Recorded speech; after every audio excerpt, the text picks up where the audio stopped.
ನೀವು ನೋಡ್ತಾ ಇರಬಹುದು ನನ್ನ ಹಿಂದೆ ನೆರಳು ಫಾರ್ಮ್ಸ್ ಇದೆ.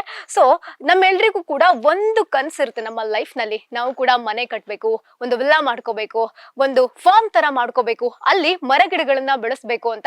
ಸೊ ಸದ್ಯಕ್ಕೆ ನೆರಳು ಫಾರ್ಮ್ಸ್ ಅವರು ನಿಮಗೆ ಆ ಕನಸನ್ನ ನನ್ಸ್ ಮಾಡಿ ಕೊಡ್ತಾ ಇದ್ದಾರೆ. ಎಸ್, ನನ್ನ ಜೊತೆಗಿದ್ದಾರೆ ಈ ಫಾರ್ಮ್ ಹೌಸ್ ನ ಮಾಲೀಕರಾದಂತಹ ಮಿಥುನ್ ಅವರು. ಸೊ ಮೊದಲಿಗೆ ಅವ್ರನ್ನ ವೆಲ್ಕಮ್ ಮಾಡೋಣ. ಹಾಯ್ ಸರ್, ಹೇಗಿದ್ದೀರಾ? ನಮಸ್ತೆ, ಥ್ಯಾಂಕ್ ಯು. ಸರ್, ನಮಗೆ ಒಳ್ಳೆ ಬ್ಯೂಟಿಫುಲ್ ಆಗಿರೋ ಪ್ಲೇಸ್ ನೋಡ್ದಂಗಾಯ್ತು. ಹಾಗೇನೆ ಸುತ್ತಮುತ್ತ ಮರ ಗಿಡಗಳಿಂದಾನೇ ತುಂಬಿದೆ. ಏನ್ ಸರ್ ಇದು ನೆರಳು ಫಾರ್ಮ್ಸ್ ಕಾನ್ಸೆಪ್ಟ್ ಏನು? ಸೊ ಇದು ಮ್ಯಾನೇಜ್ಡ್ ಫಾರ್ಮ್ ಪ್ಲಾಟ್ ಅಂತ ಕಾನ್ಸೆಪ್ಟ್. ಸೊ ನಾವೇನ್ ಮಾಡ್ತೀವಿ, ಕಂಪ್ಲೀಟ್ ಒಂದು ಜಾಗ ತಗೊಂಡು ಡೆವಲಪ್ ಮಾಡಿ, ಸೊ ಕ್ಲೈಂಟ್ಸ್ ಇಲ್ಲಿ ಒಂದು ಜಾಗ, ಒಂದು ಪ್ಲಾಟ್ ನ ಓನ್ ಮಾಡ್ಕೊಬಹುದು. ಸೊ ಇದು ಅಗ್ರಿಕಲ್ಚರ್ ಲ್ಯಾಂಡ್ ಆಗಿರೋದ್ರಿಂದ ಸೊ ಅವ್ರು ಈ ಪ್ಲಾಂಟೇಶನ್ ಮಾಡ್ಕೊಂಡು ಬೋರ್ವೆಲ್ ಹಾಕೊಳ್ಳೋದು ಇದೆಲ್ಲ ಡೆವಲಪ್ ಮಾಡಕ್ಕಾಗಲ್ಲ.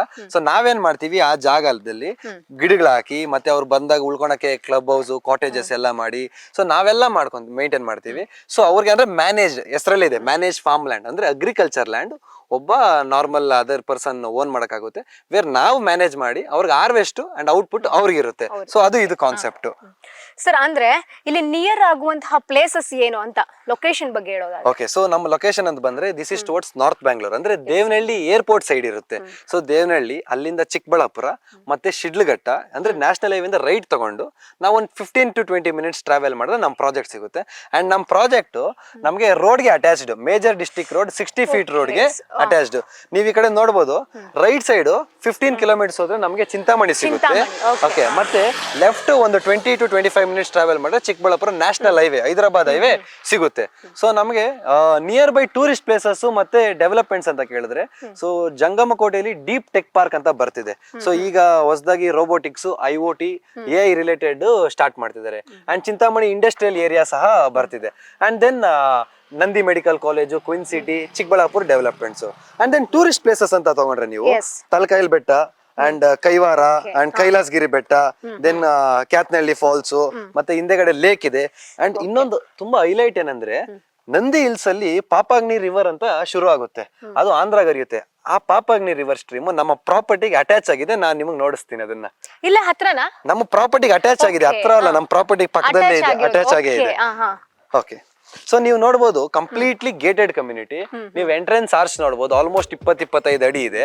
ಅಂಡ್ ಹೌದು, ಸರ್ವೇಲೆನ್ಸ್ ಕ್ಯಾಮ್ರಾ ಅದು, ಅಂಡ್ ಎಲ್ಲ solar based and solar based lights ಎಲ್ಲ ಇರುತ್ತೆ. ಅಂಡ್ ನೀವು ನೋಡಬಹುದು ಈ ನಮ್ಮ entrance gate 40 feet road, so 40 ಅಡಿ ಮೇನ್ ರೋಡ್ ಇರುತ್ತೆ. ಸಬ್ ರೋಡ್ ಬಂದು 30 ಅಡಿ ಇರುತ್ತೆ.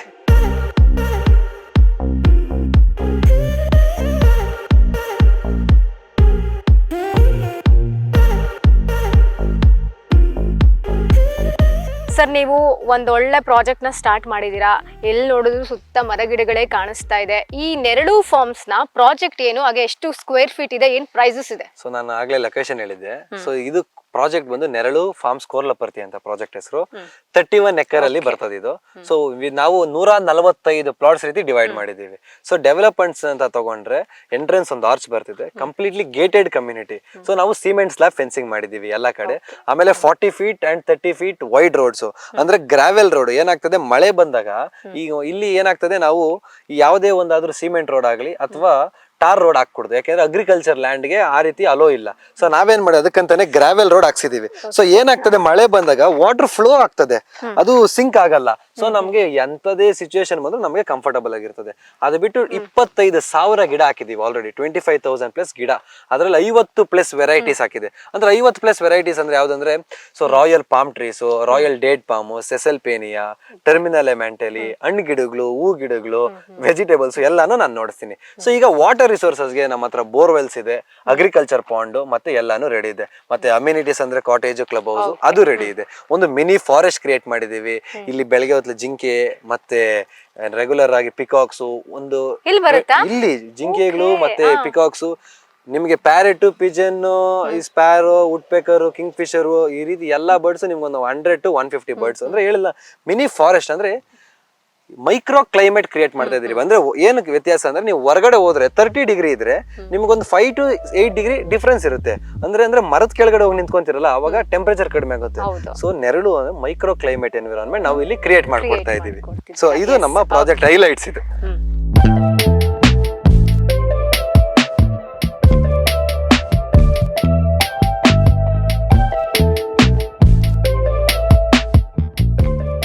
ಸರ್, ಸರ್, ಈ ಟ್ರಾಫಿಕ್ ಜಂಜಾಟದ ಮಧ್ಯೆ ಜನರಿಗೆ ಅನ್ಸಿರುತ್ತೆ ಒಂದು ಹಳ್ಳಿ ಲೈಫ್ ತರ ಇರೋ ಕಡೆ ಹೋಗ್ಬೇಕು, ಒಂದ್ ಮನೆ ತಗೊಳ್ಳೋಣ, ಸೈಟ್ ತಗೊಳ್ಳೋಣ, ನಾವೇ ಅಲ್ಲಿ ಏನೋ ಒಂದು ಡೆವಲಪ್ ಮಾಡೋಣ ಅಂತ. ಆಲ್ರೆಡಿ ನೀವು ಡೆವಲಪ್ ಮಾಡ್ಬಿಟ್ಟಿದ್ದೀರಾ, ಜನರು ಬರೋದೊಂದೇ ಬಾಕಿ ಇರೋದು. ಸೊ ನಿಮಗೆ ಈ ನೆರಳು ಫಾರ್ಮ್ಸ್ ನ ಈ ರೀತಿ ಬಿಲ್ಡ್ ಮಾಡ್ಬೇಕು ಅಂತ ಯಾಕೆ ಅನ್ನಿಸ್ತು? ಏನಿದ್ರು ಉದ್ದೇಶ?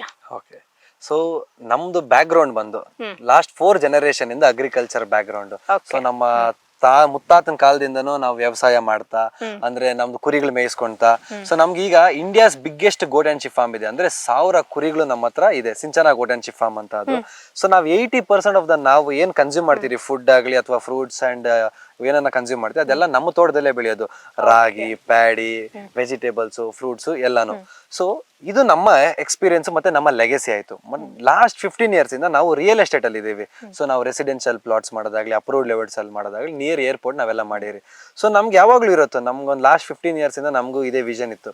ಸೊ ನಾವು ಒಂದು ಅಗ್ರಿಕಲ್ಚರ್ ಲ್ಯಾಂಡ್ ಮಾಡಿ ನಮ್ಮ ಎಕ್ಸ್ಪೀರಿಯನ್ಸ್ ಏನಿದೆ ಅಂಡ್ ನಮ್ಗೆ ಬಿಸ್ನೆಸ್ ಇದು ನಮ್ಗೆ ಇರೋದ್ರಿಂದ ಏನಾದ್ರೂ ಒಂದು ಕ್ಲೈಂಟ್ಸ್ಗೆ ಸ್ಟಾರ್ಟ್ ಮಾಡಬೇಕು ಅಂತ ಇತ್ತು. ಸೊ ನಾವು ಈ ಎಕ್ಸ್ಪೀರಿಯನ್ಸ್ ನಮ್ಮ ಅಗ್ರಿಕಲ್ಚರ್ದು ಪ್ಲಸ್ ನಮ್ಮ ರಿಯಲ್ ಎಸ್ಟೇಟ್ ಲೆಗೆಸಿ ಸೇರಿ ಸ್ಟಾರ್ಟ್ ಮಾಡಿದೆ ನೆರಳು ಫಾರ್ಮ್ಸ್.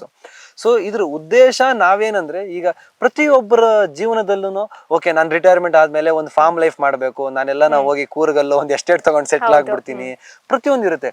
ಬಟ್ 95% ಚಾನ್ಸಸ್ ಆಗಲ್ಲ.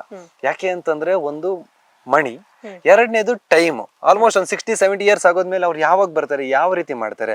ಓಕೆ, ಮತ್ತೆ ಇನ್ನ ತುಂಬಾ ನಾವು ನೋಡ್ತಿರೋ ಸಮಸ್ಯೆ ಏನಂದ್ರೆ, ಒಬ್ಬ ವ್ಯಕ್ತಿ ಬಂದು ಒಂದ್ ಜಾಗ ತಗೊಬೇಕಂದ್ರೆ ಸೊ ಅವರು ಲೀಗಲ್ ಡಾಕ್ಯುಮೆಂಟೇಶನ್ ವೆರಿಫೈ ಮಾಡ್ಬೇಕು ಅಂಡ್ ಆ ವ್ಯಕ್ತಿ ಅಲ್ಲಿ ಅವ್ರಿಗೆ ಸಿಗಬೇಕು ಜಾಗ.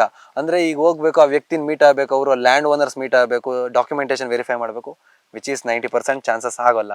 ದೆನ್ ಅದಾದ್ಮೇಲೆ ಲೆವೆಲ್ ಅಪ್ ಮಾಡಬೇಕು ರೋಡ್ಗಳನ್ನೆಲ್ಲ, ಅಂಡ್ ಅದಕ್ಕೆ ಮಿಷಿನರೀಸು ಇವ್ರ ಪ್ರೆಸೆನ್ಸ್ ಇರಬೇಕು. ಸೊ ಇವ್ರ ನಮ್ಮ ಈಗ present everyone are very much busy, ಯಾರ ಪ್ರೆಸೆನ್ಸ್ ಸಿಗಲ್ಲ. ಅದಾದ್ಮೇಲೆ ಮತ್ತೆ borewells will be charging 15-20 lakh. Borewell ಹಾಕೋದಕ್ಕೆ ಮೋಟ್ರು, ಪೈಪಿಂಗು ಮತ್ತೆ ವೈರಿಂಗ್ ಎಲ್ಲ ಎಳಿಸಿ ಸೆಟ್ ಮಾಡೋದಕ್ಕೆ ನಮ್ಗೆ ಅಷ್ಟೊಂದು ಖರ್ಚು ಬರ್ತದೆ. ಸೊ ಅದಾದ್ಮೇಲೆ ಯಾವ ಗಿಡ ಹಾಕ್ಬೇಕಂತ ನಾಲೆಜ್ ಬೇಕು. ದೆನ್ ಅದ್ರಲ್ಲಿ ಒಂದು ಫ್ಯಾಮಿಲಿ ಇಡಬೇಕು. ಸೊ ನಮ್ಮ ಇನ್ವಾಲ್ವ್ಮೆಂಟ್ ಇಲ್ಲ ಅಂದ್ರೆ, ಓನರ್ ಇನ್ವಾಲ್ವ್ಮೆಂಟ್ ಇಲ್ಲ ಅಂದ್ರೆ ಆಗಲ್ಲ. ಸೊ ಏನಾಗ್ತದೆ, ಅದು ಕನ್ಸಾಗೆ ಉಳಿತದೆ. ಸೊ ನಾವು ಆ ಕನ್ಸನ್ನು ನನ್ಸ್ ಮಾಡೋಣ. ಸೊ ನಾವೇನ್ ಮಾಡ್ತೀವಿ, ಇವೆಲ್ಲ ನಾವು ಮಾಡಿ ಆ ಜಾಗ ಕೊಟ್ಟು ನಮ್ಮ ಎಕ್ಸ್ಪೀರಿಯನ್ಸ್ ಅಲ್ಲಿ ನಾವು ನೋಡ್ಕೊಂತೀವಿ. ಅಂದ್ರೆ we are not passing the experience, we are building that environment. So you are coming into that environment, you are coming into mini forest. ನಿಮ್ ಎಸ್ಟೇಟ್, ನಿಮ್ ಯೋಚನೆ ಅದ್ರೊಳಗಡೆ ಬರ್ತಿದ್ದೀರಾ. ಅಂಡ್ ಇನ್ ನೆರಳು I'll be specifying, you are not buying something which you are visualizing or imagining, you are buying something which you are seeing. So ನಾನು ಒಂದು example ಹೇಳ್ಬಿಡ್ತೀನಿ, ಎಷ್ಟು ಪ್ರಾಕ್ಟಿಕಲ್ ಆಗಿ ನಾವು ಮಾಡ್ತೀರಂತ. ತುಂಬಾ ಒಳ್ಳೆ ಇದೆ. ಇದನ್ನ ಸೆಸೆಲ್ಪೇನಿಯಾ ಗಿಡ ಅಂತಾರೆ ಇದನ್ನ, ಅಂದ್ರೆ ಪಿಕಾಕ್ ಫ್ಲವರ್ಸ್. ಸಿಂಪ್ಲರ್ ವರ್ಡ್ಸ್ ಆಗಿ ಹೇಳ್ಬೇಕಾದ್ರೆ ಪಿಕಾಕ್ ಫ್ಲವರ್ಸ್. ಸೊ ಇದನ್ನ ಒಂದು 4000 ಗಿಡ ಹಾಕಿದೀವಿ. ಸೊ ಸುಮ್ನೆ ಹಾಕಲ್ಲ. ಸೊ ನೀವು ಈ ಕಡೆ ನೋಡಿದ್ರೆ ನಮ್ಮ ಹತ್ರ ಅನಿಬಿ ಬಾಕ್ಸ್ ಇದೆ. ಸೊ ರೆಗ್ಯುಲರ್ ಆಗಿ ಪ್ರತಿ ಒಂದು ಪ್ಲಾಟ್ ಒಳಗಡೆ ನಾವು ಒಂದೊಂದು ಕ್ಲೈಂಟ್ಗೂ ಒಂದೊಂದು ಬಾಕ್ಸ್ ಕೊಡ್ತಾ ಇದೀವಿ. ಸೊ ರೆಗ್ಯುಲರ್ ಆಗಿ ಹನಿ ಸಿಗುತ್ತೆ. ಸೊ ನಮ್ಗೆ ಬೀಸ್ಗೆ ಏನ್ ಬೇಕು, ನಮ್ಗೆ ನೆಕ್ಟರ್ ಬೇಕು ನಮ್ಮ ಜೇನುಳುಗಳಿಗೆ. ಸೊ ನಾವು ಆ ಬೀಸ್ಗೆ ಸಪೋರ್ಟ್ ಆಗೋದಕ್ಕೋಸ್ಕರ ನಾವೇನ್ ಮಾಡಿದೀವಿ, ನೀವು ನೋಡ್ಬೋದು, ಇದು ಫ್ರೆಂಡ್ಲಿ ಬೀಸ್, ಕಚ್ಚಲ್ಲ, ನೀವು ಬಂದು ನೋಡ್ಬೋದು ನೀವು ಇಲ್ಲಿ ಫ್ರೆಂಡ್ಲಿ ಬೀಸ್ ಇವು. ಸೊ ನಾವು ಈ ಬೀಸ್ಗೆ ಸಪೋರ್ಟ್ ಆಗೋದಕ್ಕೆ ನಾವೇನ್ ಮಾಡಿದೀವಿ, ಹೂ ಗಿಡಗಳು ಬೇಕು. ಸೊ ಹೂ ಗಿಡ ನಮಗೆ ಪ್ರತಿಯೊಂದು 3 months 4 months ಅಷ್ಟೇ ಬರೋದು. ಈ ಸೆಸೆಲ್ಪೇನಿಯಾ ಅನ್ನೋದಿದೆಯಲ್ಲ 365 days ಫ್ಲವರಿಂಗ್ ಇರುತ್ತೆ. 365 ದಿನನೂ ನಮ್ಗೆ ಹೂವಾಗಿ ಸಿಗುತ್ತೆ. ಸೊ ಬೀಸ್ ಹೋಗಿ ನಮ್ಗೆ ನೆಕ್ಟರ್ ಸಕ್ ಮಾಡ್ಕೊಂಡು ನಮ್ಗೆ ಫ್ರೆಶ್ ಹನಿ ಸಿಗುತ್ತೆ. ಅಷ್ಟು ಪ್ರಾಕ್ಟಿಕಲ್ ಆಗಿ ಅಂಡ್ ಕ್ಲೈಂಟ್ಸ್ಗೆ ಒಂದು ನಿಜವಾದ ಫಾರ್ಮ್ ಎಕ್ಸ್ಪೀರಿಯನ್ಸ್ ಸಿಗೋ ರೀತಿನೇ ಮಾಡಿರೋದು.